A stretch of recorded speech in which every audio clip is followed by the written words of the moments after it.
Assalamu alaikum wa rahmatullahi wa barakatuh, and welcome to the fourth episode here in the sharh, or the explanation of the Londoniyyah, which is a syllabus that we've constructed which goes through the main ideologies that are influential in the world.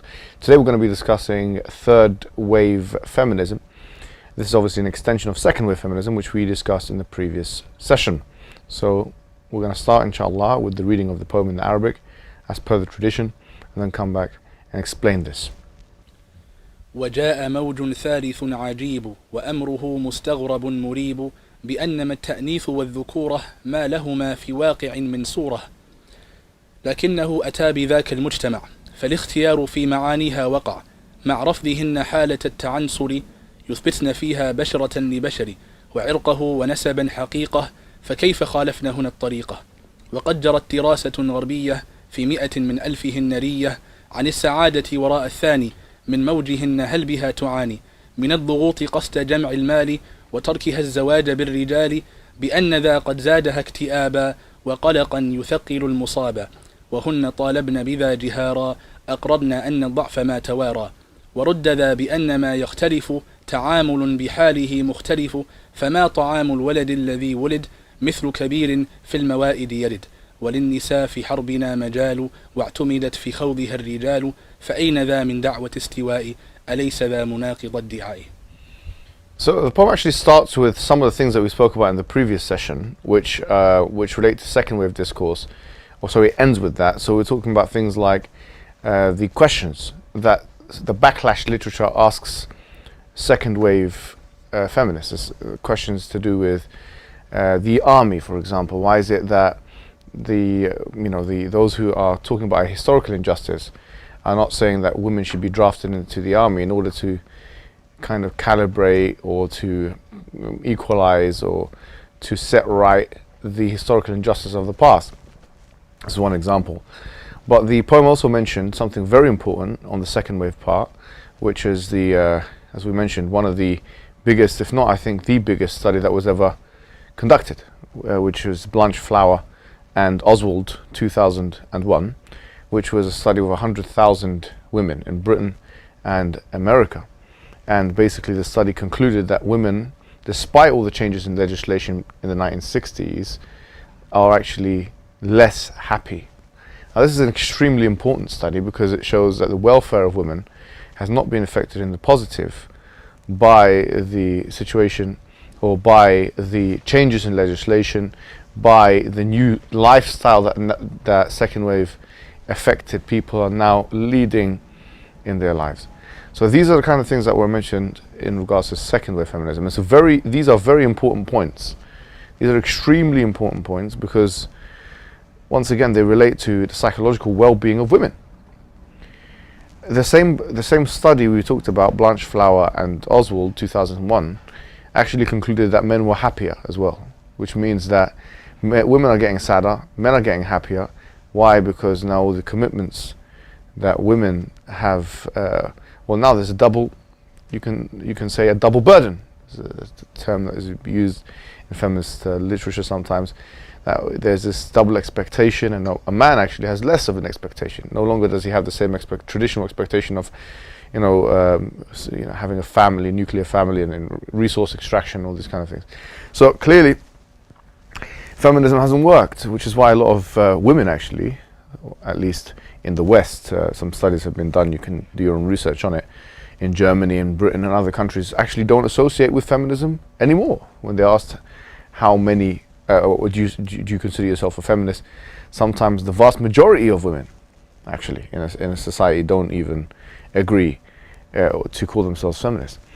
But today we're going to be speaking about third wave feminism, which is different. It is a different flavor of feminism altogether. And it's different because the kind of epistemological, we could say the philosophical base is different. If we remember, second wave feminism relied very heavily on Simone de Beauvoir and her kind of existential philosophy. Third wave feminism has now injected postmodernism into the equation. And postmodernism, if you want a very succinct and brief definition, which is very difficult to have because people really differ on this, but of what postmodernism / post-structuralism is, it's a deconstructionist discourse. It attempts to really not unlock, but deconstruct any meta-narrative. Okay? This is what it tries to do. Anything which is a meta-narrative, it attempts to deconstruct it. The usage of the term in popular discourse, which has been equated with Marxism and stuff, that's false. That's incorrect. People do that. Sometimes they say postmodern Marxists. They're not the same thing. These are completely two different ideologies. You hear them being added together as if they're the same thing. They're completely different things. Marxism actually has a meta-narrative. A postmodernism wouldn't be for Marxism, actually. It would be against it. Or at least it would try to deconstruct it. So postmodernism is a deconstructionist discourse. When we say postmodernism, we're talking about the philosophy espoused by the likes of Nietzsche, by the likes of Michel Foucault, by the likes of Jacques Derrida. Okay, these are the names, these are the kind of big names of postmodernism. These are the big names of post-structuralism. And when we say postmodernism and post-structuralism, we use the terms interchangeably. So post-structuralism is postmodernism, and postmodernism is post-structuralism. Why am I telling you this? Is because this is a very important point. Many of the big names in third wave feminism or queer studies, discourse, they use postmodernism as a base. Okay, just like Edward Said, by the way, he wrote the book Orientalism. He said, I'm going to be using postmodernism, but he also said he's going to be using Gramscian Marxist kind of analysis, socialist or analysis, which is problematic because these two things don't go along with each other. And he's been criticized for that, actually. But once again, just to be clear, the same thing happens with third wave discourse. So Judith Butler is a big name, probably one of the biggest that you hear today. And she uses postmodernism quite explicitly. Now, why is this important? We'll come to it when it comes. Another important key term for third wave discourse is what you call intersectionality. This is one of the most important terms for third wave feminist discourse. This term, intersectionality. Now, who was the first to mention this term? It was a woman called Kimberly Crenshaw in 1987, who basically made the point that when we're talking about women, we're not just talking about women. We are talking about black women, we are talking about disabled women, we are talking about homosexual women or heterosexual. So basically we're talking about different identity markers, okay? Different identity markers. Let's be quite honest. In third wave discourse, they keep mentioning race and they keep mentioning sexual orientation. Okay, these are the, in addition to gender. Race, gender, sexual, it's like their trinity. It's like they keep bringing this up. They don't mention tribe, for example, which would be important to black women or Asian women or I don't know, some women in South America somewhere where tribes are important. But they don't mention it because remember, this is a Western discourse. You know, they don't mention religion. Almost scarcely, seldomly ever mention religion. They rarely ever mention, funny enough, disability. Very rarely do they mention, like, you know, it's not mentioned, it's not up there. So when they talk about intersectionality, they don't do this conscientiously, and if you probably probe them on it, they will probably deny the charge. But they do not mention things like disability and, you know, tribe or religion as much as they mention things like sexual orientation and things which are more regular in the Western discourse. That's a very important point to note. But this idea of intersectionality is huge, because once you start saying, okay, you're not just a woman, but you're a black woman, or you're an Asian woman, and you're from this tribe, and you're from this sub-tribe, and this is your religion, and this is you have a disability, and to what extent now do you define yourself with these labels? Because the idea of intersectionality, and this is the argument that I make in the book, obviously, that I'm sure the people at home have already bought. If not, they're going already to, it's called Fifth Wave Feminism, to buy it on Amazon right now. Otherwise, they're really missing out. But the argument, just to be quite open and straightforward with you guys, that I'm making this, is that if you do say there's such a thing as intersectionality, yeah, you do say that a woman is not just a woman, but she's a black woman, or she's, you know, or she is, or he is. If we're talking about a man, why are we preferring women here, right? Or they are, depending on what the pronoun is, you know, whatever it is, yeah. Then the argument I make, then who's responsible for the prioritization, if you like, the hierarchization of these identity markers.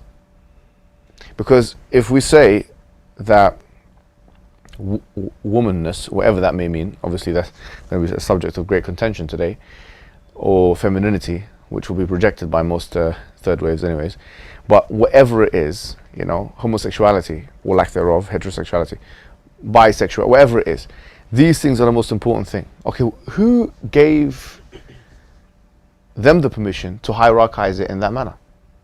So for example, what if someone says, well, the most important thing to me is actually not gender, is race. And in fact, I see gender as a trivial thing, and I'll put race as number 1, and gender is like number 10. After tribe and disability, I put gender there in number 10. What if someone says, actually, it's religion? Which, by the way, is definitely something traditionalist Muslims we know, traditionalist Christians, Orthodox Christians, you know, do. Jews, Orthodox, they do that. For them, gender is secondary, if not even tertiary. So, on this analysis, what makes one identity marker superior to another? How do you argue that gender is more important than the other identity markers? Who gives them the right, unless they want to fall into a colonialist discourse, to do that? Okay, so this is the main argument. So in other words, so another question is it conceivable that you can have an identity marker which will override all other identity markers? The argument I make is it has to be conceivable, and if it is conceivable, then the whole enterprise of feminism will self-implode, because feminism becomes irrelevant. Because if you're talking about, okay, you're not just a woman, but you're a black woman, you're a tribe and religion, all these things, and then the woman comes out and says, actually, I don't, this whole thing about gender is tertiary to me, it's not important, or I understand it through this paradigm, this religious paradigm, whatever it may be, then what you've done is you've just allowed your cause to be deconstructed itself. Feminism, it actually, third wave feminist discourse and queer discourse, ironically actually deconstructs second wave discourse, and it deconstructs feminism altogether. If we're taking the postmodern aspect of it seriously, and if we're taking the intersectional aspect of it seriously. So let's we'll go into slide number 2. And slide 2 is some of the contradictions. Because, you know, what happened, let me just give you a bit of a history. In the 60s and 70s, obviously in the 60s, it was dominated by white women. You know, feminism was dominated by, we talked about Betty Friedan, we talked about Jimmy Gray, we talked about Simone de Beauvoir. These are white women from Western European and countries and their extensions, you know. So it was dominated by that. So these black women came up. Audre Lorde is one of the bell hooks. These are 2 big names, okay? And they now started to bring their own flavor into the discourse. Audre Lorde was herself a lesbian black woman, so she has more than one thing that she's representing here. But one of the things that she says, I mean, look at this, statement 1, and I want maybe some interaction here. She says, the idea of common oppression was a false and corrupt platform disguising and mystifying the true nature of women's varied and complex social reality. So she's saying there's no such thing as common oppression. What she's trying to say is that you can't compare the oppression that white women faced with the oppression that black women faced. So you're saying that there's a common oppression here, but there's no common oppression. So this idea of common oppression, she says, was false and a corrupt platform disguising and mystifying the true nature of women's varied and complex social reality. Watch what she says in the other, in her other. I think this is actually bell hooks, not Lord. Bell hooks says this, yeah.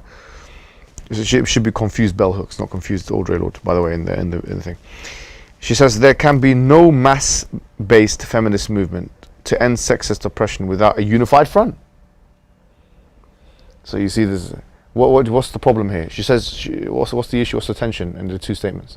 Yeah, in the second time, she's trying to basically bring everyone together to have a unified female front. But then in the first comment, she just said that there is no unified oppression, there is no common oppression. You see, yeah. Do you want to add to that? That's right. Yeah, exactly. In the first statement, she's saying there isn't a unified front. She's actually making a case for it, and then she's saying the only way we can make a case for feminism, universal feminism, if there is a unified front. Great. So great. So bell hooks here is contradicting herself, at least on prima facie value. She's saying that the oppression has to be okay. It can't be seen as you know, kind of happening like as a unified thing. But then if we want to do activism, we have to come together, basically. But why should you come together when your causes or when your oppression is so different from one another? You know? Can there be like no unified front because of like things like ethnicity? That's the case that she's making. Yeah, she's making it in one breath, but then you see the prescription and the description are kind of at odds with each other here, right? She could say, well, this is just convenience and better use for all these kind of things can be said. But the point is, when you what she's saying in the first statement is she's casting aspersion on the patriarchy itself, if you really think about it. And we've spoken about how third wave approaches cast aspersion on the patriarchy. The patriarchy is this idea that men are oppressing women, and they have been doing so historically. But Audre Lorde is coming and saying, hold on, black women are not being oppressed in the same way as white women are being oppressed. And we've shown actually that white feminists in the previous lesson were in fact themselves racist. This really complicates things, doesn't it? Because, and this is what they see, it's really complicated now. It's just so many interlocking, they say, this is the language they use, interlocking and entangled identity markers. This is the language they use, interlocking and entangled identity markers.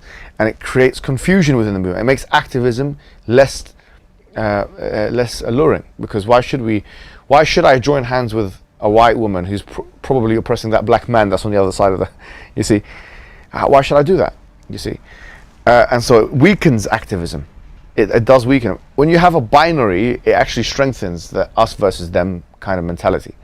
But when you start saying, well, actually our identity is not going to be just women versus men, it's not going to be women versus men, we're not going to make them we're not going to make ourselves a hero and them the villain, or the opposite, whatever it is. Yeah, we're not going to do that, because there's more complex things going on. Then confusion starts to emerge within feminism. And that's why I said that one of the best ways to deconstruct feminist discourses is use feminist discourses. In this case, third wave feminist discourses against second wave feminist discourses. When you hear someone say patriarchy, so patriarchy now has been deconstructed. By whom? By feminists themselves. And we come to this in Judith Butler in the next slide. Actually, this is something a bit different. Where we're talking about collectives. And I was looking at this, is what I kind of wrote in my book, you see. Judith Butler, I was looking at her, I wanted to see what kind of stuff she's written and whatever. And I realized that she wrote a book about Palestine, and obviously she's, and we encourage this and we're for it. She's pro-Palestine, and she's talking about, all these things, and how oppression, and the name of the book is called, what was the piece? What Shall We Do Without Exile? Okay, so I was reading everything she's done, gender troubles, this, and I started reading that as well. So why not? When I read it, I thought this is actually where I've caught her out, because it's completely unrelated. She's got her guard down and everything, right? So I'm reading it, I'm thinking, wait a minute. She's referring to the Palestinians as like the Palestinians and the Jews or the Israelis or whatever she uses, terms she uses. I'm thinking, you would never do that when it comes to gender. Because don't forget, Judith Butler, she claims that there's something called gender performativity. She says that sex is socially contrived. She mentions this language. Sex is not just gender. We're not talking about gender, right? Sex, biological sex, was what we refer to as well. She refers to that as socially contrived, okay? So I'm thinking, okay, if biological sex is socially contrived, surely biological race should be socially contrived. Same thing should apply. Why are we giving privilege to one set of biological realities, if you want to put that in that language? She probably would disagree with that language, but let's put it in that language anyway to make the case, and forego the other. So she speaks in collectives when it comes to Palestinians and the Israelis and Zionists or whatever it is, but she speaks in very kind of obsolete or vague, kind of individualist kind of language almost when it comes to gender. So gender is all very individual, but when it comes to race, it's all very collective. Who gets to set this? And this is the argument I'm making. So why, if there's gender performativity, which she mentions, it's just the language she uses, she calls it gender performativity because it's performance of some sort, it's like a social construct, then there ought to be there ought to be race performativity. But if we say there's race performativity, there's no such thing as racism. Because if race is a social construct, then racism is a social construct. I recall actually having a conversation with one of the students about this, and she was saying that, you know, rape, this was in an elevator actually, like in the, she was saying rape is a, sorry, not rape, she was saying having sex is a social construct. Like the penis and this going into the vagina, all of this is a social construct. So I said to her, really, so rape is a social construct as well, isn't it? Because they don't, it's almost as if they don't see it coming. It's almost as if they don't see it coming, because, and this might be if you're being consistent, if they're being consistent, they'll say, yes, it is a social construct. Racism is a social construct. But for them to say that, okay, if they go that far, then really they have shot themselves in the foot. There's nothing left for them to say after that. There's no point of debate after that. We've got everything we want from them. We've used them, sorry to say, like a cab. It's taken us to our destination, and now we can leave it. Or like a prostitute, quite frankly. But for them, obviously, the prostitute, there's nothing wrong with the prostitute for them. So this is not an issue. But anyway, the intellectual prostitute. Anyway, put that to the side. The use has been done. If they go that far, but you know, I doubt they will go. Talking about, I'm not going to say it, talking about prostitutes. Talking about people that have made very and I've mentioned her in the book as well. Let's just say it's talking about. Well, let's use the language I used in the book, right? Cultural capitulators, or command capitulators. Or Uncle Tom, I said we'll leave it to the reader to kind of to decide that. So I used the case of Mona Tahawi, who's, I think she's an Egyptian, she is an Egyptian, okay? Obviously this makes things, for me anyways, as an Egyptian, a little bit worse, to be honest with you, especially because she basically attacks Arab men hate women. That's the thesis. It's very easy, yeah? But Arab men hate women, they oppress women. She even tries to attack their sexual competence. She says, she's like a story, she says, like, you know, the woman as an Arab man, and he hears the adhan of the mosque, and he's having intercourse with her, right? He's having sex with his wife. He has the adhan, he stops having sex, and he goes to the mosque. It's like, what kind of story is this? And he's trying to say, look, you know, they don't even let her go into the car, and, you know, these kind of things. You know, Saudi Arabia, like, you know, this kind of. Where did she get that from? His personal experience? It's just some, maybe it's personal. No, but think about it. Where else did you get that? I don't know. It has to be something you witnessed. I don't know. It's just it's a story of some sort that she picked up and put it in. Yeah. But let me tell you the issue here.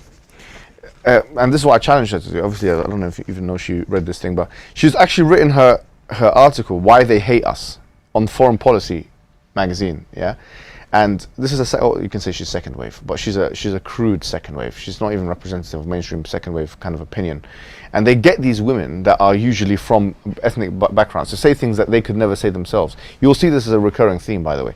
Like, usually it's very, like, from my experience, debating feminism and stuff, I have not seen that many white, sorry to say, Western women be happy to debate me as much as they're willing to put women from ethnic backgrounds. Why? Because they don't want that image of a white woman like taking the rights of, or attacking a minority group or something like that. But they'll get someone to speak on their behalf, like some ethnic minority or something like that. So it doesn't seem like, you know, they can say what they want about their own kind of. Why they hate us, she says.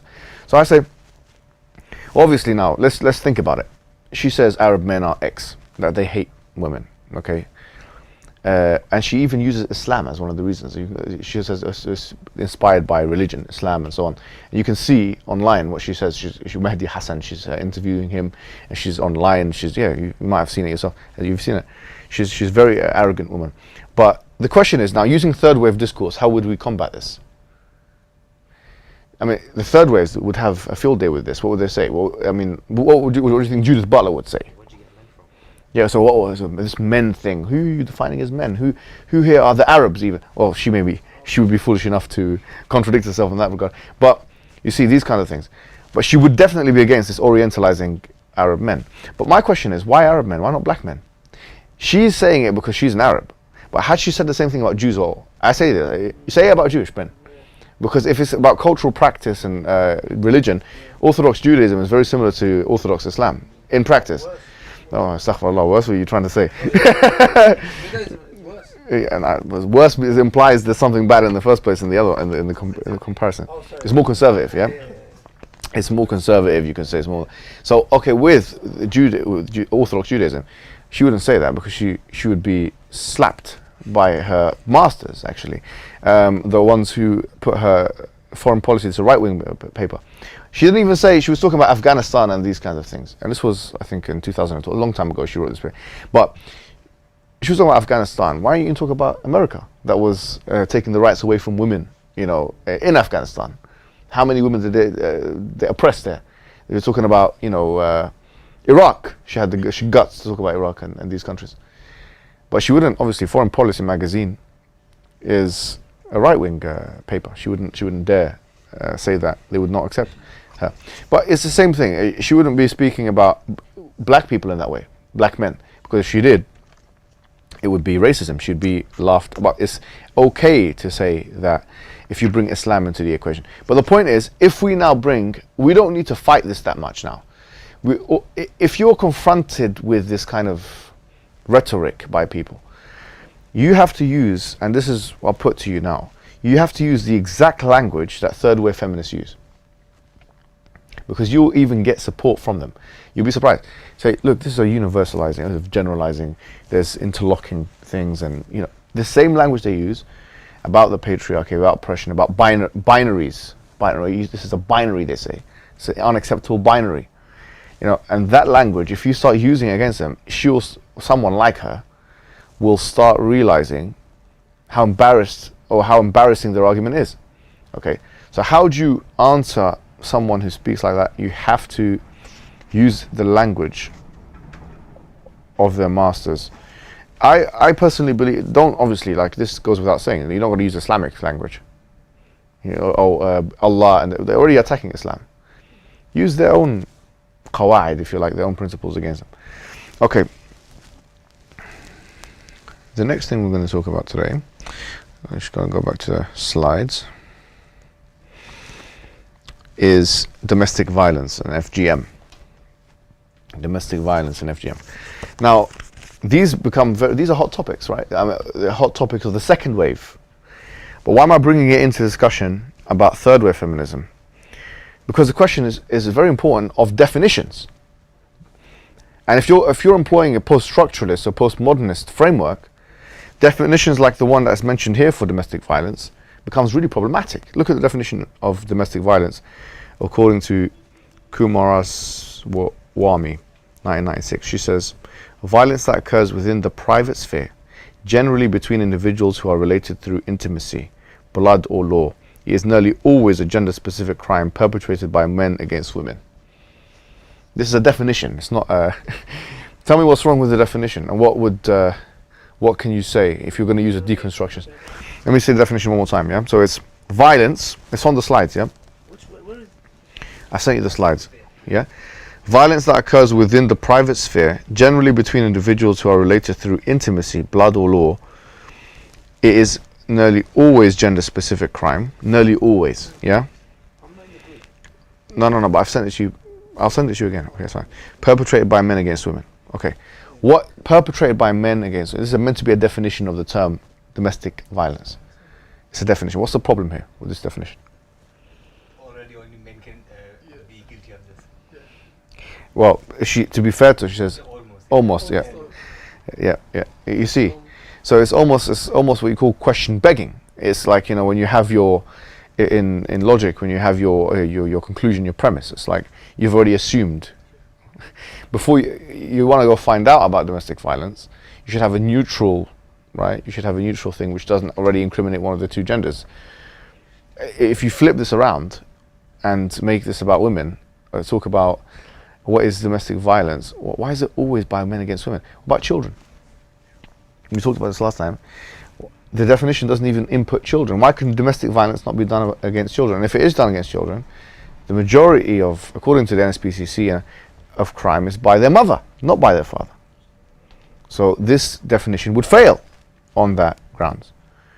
You say stuff like she might be insinuating that it's only physical. It would be like mental types of domestic violence, like depriving someone of Yeah, yeah. Well, that is another thing. But what would a third wave say about this?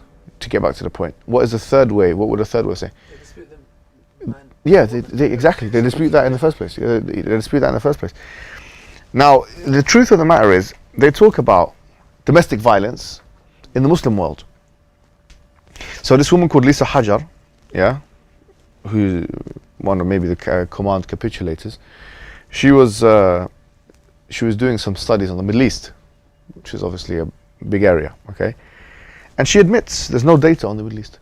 There's no, virtually, she says, virtually no data. But then she keeps talking about fiqh and jurisprudence and darb and darab, fadраbuhun, and all these verses, and brings all of that into the discourse and talks about scholars and this. So if you have no data, then you have no case. I mean, what are we comparing it to? So there is a problem with sociological data being collected in the Middle East. When you hear, why is it that X, Y, Z, you always have to ask for the sources, because it's very difficult to collect data in the Middle East. It's very difficult to collect data in the Muslim world generally about domestic violence. There is not, as far as I know, that many rigorous sociological investigations that have been done, let alone being compared with the West. So we always feel like we need to be on the back foot on these issues. But there is no data that substantiates the claim that there's any more violence in the Muslim world than there is in the West. There's a hell of a lot of data that says stranger rape happens at a very, very high rate in the West. And there's a hell of a lot of data that says it happens mostly when both parties are drunk. It wouldn't be a faraway inference to think, therefore, that where drunkenness is not there, the stranger rape would be less. And drunkenness is less in the Muslim world, because sometimes it's even banned. It's a banned substance in many countries. If not, it's limited in its usage. And the culture of drinking and stuff is different. But the reason why I'm bringing this up is because it's extremely important to challenge definitions. And if we're using postmodernism and structuralism, you really don't have a definition of domestic violence. Domestic violence itself is something you can't define without some kind of power relation. It's undefinable, actually. Because the moment you start defining domestic violence, you are going to privilege someone or something, even if it means privileging, okay, the person who is defining domestic violence. So on a third wave perspective, you can really go to town with this. So this definition here, is it still legitimate? It's not a matter of legitimacy. It's all these things have. So definitions that apply today. Like, do they? If we go to a second wave feminist and we say to them, do you agree with this definition of violence that occurs within the private sphere, generally between individuals who are related through intimacy, blood, or law? You'd have to. It's case by case. You know, if you go to 10 feminists, 5 of them might agree with it, 5 of them might not. Okay, no problem. So would they agree with is it always gender-specific crime perpetrated by men against women? Well, once again, no. They will not all agree with that. That's just what's in the literature. Not everyone agrees with what's in the literature. What's in the law is different. So they have abuse. They have, like you were talking about, mental abuse. They have monetary abuse. You can abuse someone monetarily, right? They divide it into like 5 or 6 types of abuse. Psychological abuse, physical abuse, and so on, okay? And there's a high subjective element into it. Like, go and read the UK kind of definition of what abuse is and see the level of subjectivity that's involved in discretion of the decision maker on these issues. Feminists, are they like against religion, would you say? For the most part, it's a secular discourse. It is a secular discourse. If that's the case, then can we not say with what you said, that if alcohol is the main player in men abusing women in, I don't know, financial aspect, or alcohol, whatever. No, we were talking about stranger rape in particular. Okay, in stranger rape cases, yeah. And the reason why I use the term stranger rape is because obviously rape is another one, just like domestic violence. So how do you define it?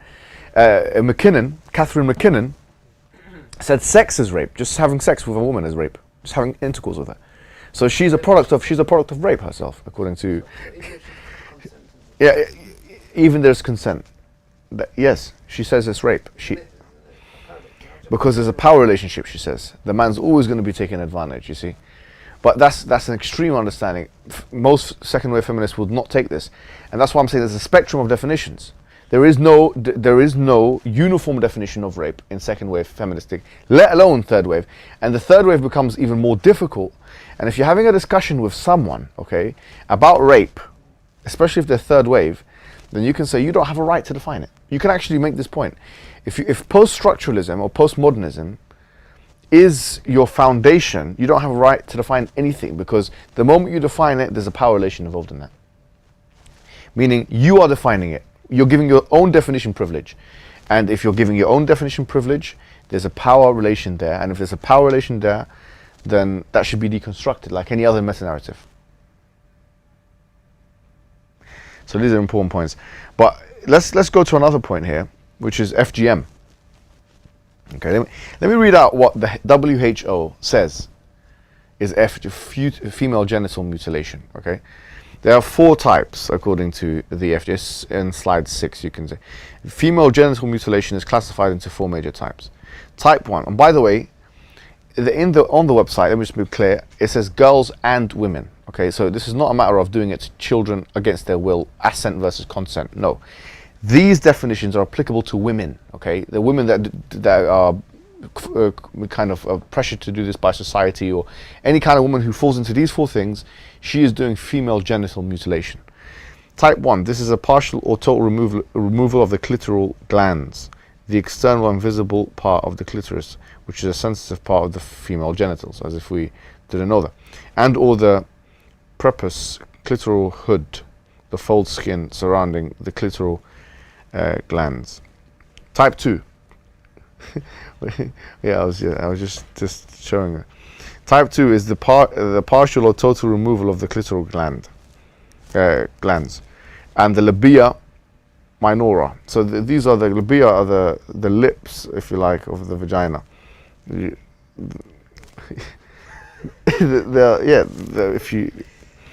inner folds, they call it, or the vulva, with or without removal of the labia majora, the outside folds of the skin. Type 3, also known as infibulation. This is the narrowing of vaginal opening through the creation of a covering seal. The seal is formed by cutting and repositioning the labia minora, okay, or labia majora, both of them, sometimes through stitching, with or without removal of the clitoris. So even if the clitoris is not being removed, or the clitoral hood, this is FGM. Now, type 4, this includes all other harmful procedures to the female for non-medical purposes, e.g. pricking, piercing, incising, scraping, and cauterizing the genital area. But look at this, the next slide. The NHS is giving us some advice. The NHS in the UK is giving us some interesting advice. Advice for women, what to do when they have something called labiaplasty. Now, labiaplasty is rearrangement of the labia. Stitching the labia. What do we talk about? This is type 3 female genital mutilation. NHS is saying, look, you want to do labiaplasty? You want to do FGM? It says having a labiaplasty is a big decision. Having FGM is a big decision, right? Well, listen, they're not saying FGM, but I'm putting that in there. Having a labiaplasty is a big decision that you should think about carefully. It can be expensive and carries a number of risks. Expensive.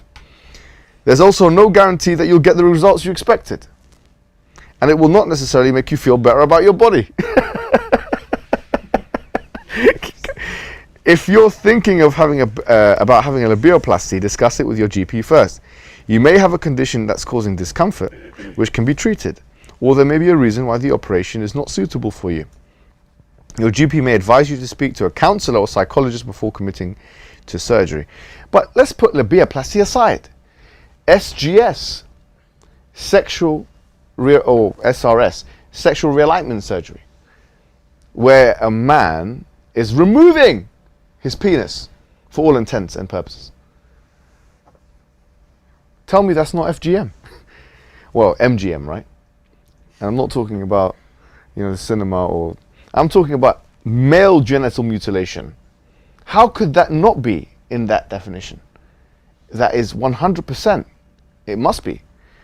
And where a woman does something similar to her labia and restructures her vagina and so on, how could that not be FGM if it's done for SRS purposes? So SRS is an exception to FGM because it's Western, because the white man said it's okay. Labiaplasty is okay because the white man said it's an exception. It wouldn't even be classified. You know, when you go on the WHO website, I say 200 million I think African and something women get cut. They use the word cut. So tell me if cutting happens when SRS happens. Is the doctor not using a lancet, or is he using a butter knife? Or is he using his mouth? What's he using? tell me what he's using. He's using a lancet. You see what I mean? So there's cutting going on. So why don't we count all the white people in Western Europe and its extensions that are cutting themselves with SRS and labiaplasty? Why only focus on these things that are happening in Eastern Africa, which is not obviously Muslim specific anyway. This is in Ethiopia, in Eritrea, in countries, many of them are not even Muslim majority countries. Yeah, but they should be more louder, because if they're talking about circumcision, like foreskin, here the whole penis is getting cut off. So Exactly. So they should. And they do make the claim. Noise about foreskin, they should lose their minds over the whole thing. Exactly. No, it's absolutely true. It's absolutely true. The only issue is what they can say is there's a matter of consent. There is consent look, How? the WHO, they do not say this is only if they are forced to do it. They say girls or women. So for them, let me tell you what I mean. If some woman in Ethiopia is taken when she's 23 years old to a fake doctor, what they are, really that's what they are, fake doctor. Man maybe, even worse. And he's opening her legs up and he's taking part of her clitoris off. Clitoridectomy, they call it. They consider that as FGM, even if she consents. That would go into the stats. Are you sure? Yes, I am sure. So they accept it as FGM. Yes, they do. The fact that she says. They all say I don't understand how that she's been pressured by the community. Well, she's- that's the same thing with them. Thank you very much. The consent issue is not in their stats do not consider consent as a preventer for putting on the stats. Their stats are skewed because they're not looking at the things even according to their own definition What's properly. against their own paradigm? I mean, Exactly, yeah. But they haven't thought of it in this way. That's the only problem. No one. It's like as if no one's speaking about it in that language But to there them. can be no other reason but for them to. It's like it's what the white man says. Then there's no, Yeah, there's there is nothing absolutely. Else. There is nothing else. Why Yes. is the same action being carried out? For one, it's FGM. For the other one, it's. Labiaplasty. Go and consult your doctor. Nice, they do the You might same not thing. feel better about your body after. But they always they Right? use different words, like Exactly. the strip club, Exactly. the gentleman's club. Exactly. They just twist it. It's just a manipulation of language, and we have knee-jerk reactions to these things. But if we know about it, then we can resolve some of these things. Okay, we need to move on to the next one. The reason why I brought this in the third wave discourse is to show once again, actually, let's question the definition. Who gave the WHO, the World Health Organization, the right to give this the definition anyway? Is it conceivable that someone can do a clitoridectomy and still be happy and still be healthy? Yes, it is conceivable. It's not medically inconceivable. Is it conceivable that someone can do a labiaplasty and be very, very much injured? Yes. So if we're talking about medical conceivabilities, the WHO here hasn't abided by that. It has not abided by what's medically conceivable, because if it has, then it should have clearly mentioned labiaplasty, right? It should have clearly mentioned SRS. They have said nothing about SRS. You cannot say SRS when we know the stats are very, very clear. Books have been written of irreversible damage, these kind of, been very clear that most people that do it, the majority, regret it emotionally. Some of them commit suicide. There's no Huge numbers of them commit suicide. You cannot say, okay, well, it's to do with medical condition thereafter, because if that is the case, SRS should be involved in this, should be in this definition. So, who gives them the definition to have that four-stage or four-part definition in the first place? Why should the WHO agree? And on libertarian grounds, or on liberalism, right? If a woman wants to cut her, sorry to say, clitoris off, the whole thing, she wants to do the whole thing, what's the problem? If she consents, right? On a liberal paradigm, if she wants to do that, then there should be no problem, because it's her body. She can do it. Okay, so when it comes to abortion, it's her body. But when it comes to her clitoris, it's not her body. Well, the abortion, they'll say, we have to provide services for them if they want to do and stuff like that. Yeah, well, same thing, right? When it comes to abortion, the argument used by second waves usually is her body, her rights, right? She can abort the baby at 6 months. Some of them are saying abort at 6 months, right? Which is a fully formed baby that can live on an incubator. Abort it, no problem. Kill it. Cut it up, whatever. It's her body, because the illah here, or the causative reason, is her body. But if it's her clitoris, it's her body as well. If she wants to get rid of her clitoris and cut it off completely, no one should stop her. And by the way, some women have some reason for that. It's not inconceivable to think that a woman would want to keep her clitoris because it is a clitoridectomy will reduce her sexual drive. It's conceivable that a woman would want to remove some part of her clitoris to reduce her sexual drive. Why not? That's not inconceivable to me. Now, whether that's medically advisable or not, that's not. I'm not making that case. I don't care about that. I'm just saying on a libertarian level, if she consents, it's her body, you should let her do it. There should not be called FGM. There should be no prosecution. There should be no stats. There should be no stigma. So can we say it's more conceivable for us that a woman gets FGM, or we want to call it, rather than killing, like they say that it's her body about the baby, because FGM, yes, it is literally a part of her, but a baby is another human being. So It's more severe then, isn't it? Well, that's what I'm saying. So yeah, it's more severe. You can be more lenient with her wanting to cut up certain body Yeah, parts. exactly. Yeah, you can say exactly. Yes. That's not part of you. That's right. That's a strong argument because now we're talking about different human being, and then the questions of viability and when does a human become a human. But the point I'm making here is that definitions, isn't it? Whenever we see definitions of rape, domestic violence, of FGM, you'll be asked questions. Oh, your religion allows FGM. Wait a minute, how do you define FGM? Is it this way? Because if you define it this way, these are your consequences. How do you define domestic violence? Is it this way? Because if it's this way, these are your consequences. And what gives you the right to define it in these ways in the first place? Our problem is that we already assume the definition that that person is giving us is true. So FGM is defined as, who gave you the right to define it like that? We don't, what? Rape is defined as, who gave you the right to define it like that? Why should you have a Eurocentric experience and then force it upon all of our throats to define rape in that way? Whatever is defined out, why should it be defined in that way? And on a third wave paradigm, it's a power problem. Because, remember, postmodernism, it's all about deconstructing meta-narratives, including power relations, and not giving privilege to certain people over others. This does that. Now, another concept which is very important, because we want to finish this in 10 minutes, okay, so we can go to the discussion point. So we're going to go to another important key term here, which is called homo-nationalism. Okay, so write this down, homo-nationalism. They define it, this is their language, they're defining it in the following way. A facet of modernity and a historical shift marked by the entrance of some homosexual bodies as worthy of protection by nation states, a constitutive and fundamental reorientation of the relationship between the state, capitalism, and sexuality. This is Jasper Poix. Yeah, this is the definition of homo-nationalism. If you want to put homo-nationalism in another easier way, it's basically where you privilege homosexual people over other communities. You throw other communities under the bus for the rights of homosexual people. They have a term for this. Okay, they have a term for this, and you need to be aware of that term because we can actually use this term to our advantage for strategic purposes. Because a lot of the time, and I'll give you some examples. Israel is a good case study because they actually do this. They say, for instance, like in Israel, they'll say that the Palestinians have these rules against homosexuality, and therefore we should be granted the rights. So it kind of justifies their own kind of oppression, in our perspective at least, or whatever it may be. Yeah. So they use homosexuality and homosexual bodies, when they say homosexual bodies, it's homosexual people, yeah, in order to justify oppression against the Muslim community, for example, right? And this is most pressingly felt, and I've made this argument before, but I'll make it again, in the case of aid, foreign aid to African countries. So I have to double check what country it was, but Obama basically cut foreign aid to one of the countries. I'm not sure if anyone knows what country. It might have been Uganda, right? And he cut aid because of the homosexual issue. He cut aid.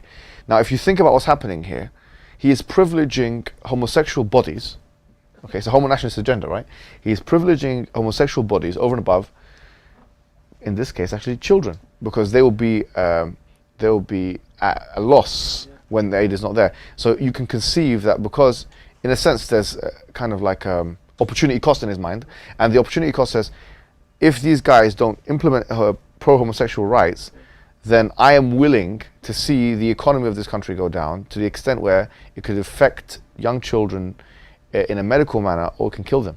So this is actually a war, and those children that are dying are collateral damage. Worse than that, they are used as leverage. They're used as political leverage against leaders who don't agree with their worldview. Okay, but when they implement it, it is a form of war, and the children that die are collateral damage. Yeah, if you want to use that metaphorically, yeah. It's not a war, in the technical, political terms. Yes, yes. These kids die. Yeah. Right. Yeah, which is a very strong argument, right? So if someone comes and says, well, people in Africa, they don't accept, most of Africa, you'll be surprised. Look at the Pew Research on African countries, sub-Saharan and North African countries. The whole of the continent of Africa, how many people accept homosexuality as a practice? You'll find that it's negligible, quite frankly. So there's so many issues relating to this, right? Because you've got a community of people, democratically, if you want to put it that way, who don't accept such practice. So you have to go against the popular will. But then you have these other issues now again, which is, now you're going to cut aid to very, if you want to put it, economically disadvantaged countries in order to teach them a lesson and kill their kids because they're not implementing the policies that you want. This is a very strong argument. And if we put it in that language, I think we will show to the people how imperialism is continuing. Right? It's a form of cultural imperialism. It was Uganda, wasn't it? Uganda, yeah. He cut thing. I think I mentioned it here. I might have mentioned it in the book. If you don't allow homosexuality, rights to the homosexual. Well, yeah, it's fine. We can double check it. Basically, they cut aid to this country, this African country, because they were not implementing pro-homosexual policies or policies. Anyways, we move on. Let's move on to the issue of sexuality, the issue of sexuality itself. Now, let's once again put ourselves in the shoes of this kind of postmodernist, if you like, third wave queer theory type feminists. Yeah. Have you ever heard the expression, "He's come out of the closet"? You must have heard this expression, right? You've heard. And what's it referring to? It's referring to people becoming public about their homosexuality. That's what it's referring to. Have you ever asked yourself a question? Why is coming out the closet preferred to going into the closet?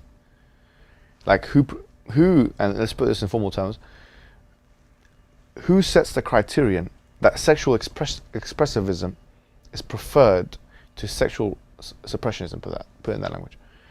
So someone having a sexual urge of some sort, okay? Them suppressing that urge, why is that seen as lesser than someone expressing the urge? Now, this might sound like a very straightforward question, but they seem to have zero answer for it or zero justification for it. There's zero justification. In fact, the only types of kind of academically, you could say, academic attempts to answer this question doesn't come from feminism. It comes from Sigmund Freud. He wrote a book called Civilization and Its Discontents. And in this book, remember, he's a psychoanalyst. He's actually one of the fathers, him and Carl Jung and others. They are the fathers of the school called psychoanalysis.